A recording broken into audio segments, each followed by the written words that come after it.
As a assistant food safety officer Punjab food authority में work कर रहे हैं। हमें यहाँ पे वर्बली कंप्लेन रिसीव हुई थी मिल्क की कि ये जो मिल्क जो है वो वाटर अडल्ट्रेटेड है। हमने उसका ऑन स्पॉट जो है वो टेस्ट किया है और उसकी जो एलआर है वो बिलो स्टैंडर्ड आई है क्लीन। उसके हिसाब से हमने इस पर एसओपीज जिसके पास मिल्क था वो डिस्क कराया है और उसके ऊपर जो है वो ऑन स्पॉट फाइन भी। गरीबाबाद का इलाका पीरमल है।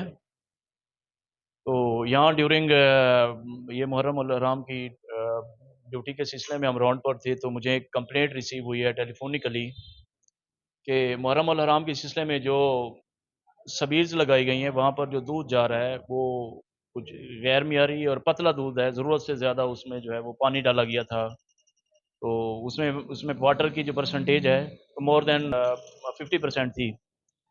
तो टीम के हमरा हमने यहाँ विज़िट किया है, तो वो दूध जो ख़रीदा गया था वो अपनी तहवील में लिया है, फिर उसके मालिक को कस्टडी में लिया है।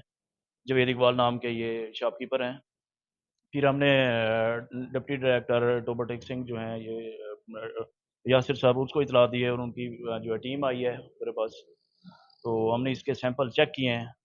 तो उसी तरह ही जो है वो मोर देन 50% जो है ये इसमें वाटर मिक्स था, गैर मियारी था।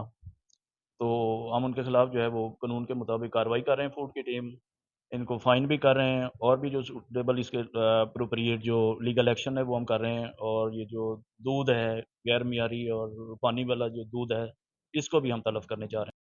या किस तरह का फूड के मामले में, खाने पीने की अशिया के मामले में अगर कोई गैर मियारी कोई चीज़ बेचेगा, कोई इस तरह मिक्स करेगा, तो इंशाल्लाह उसको हम जो है वो बिल्कुल नहीं छोड़ेंगे और कानून के मुताबिक उसकी कार्रवाई करते रहेंगे। और उसके बारे में बिल्कुल जिस तरह चीफ मिनिस्टर पंजाब का क्लियर कट विजन है उसके मुताबिक ना ओवर चार्जिंग किसी को परमिशन, ना ही अल्ट्रेशन की किसी को इजाजत। हम भरपूर कानून के मुताबिक उसकी कार्रवाई हम करते ही रहेंगे।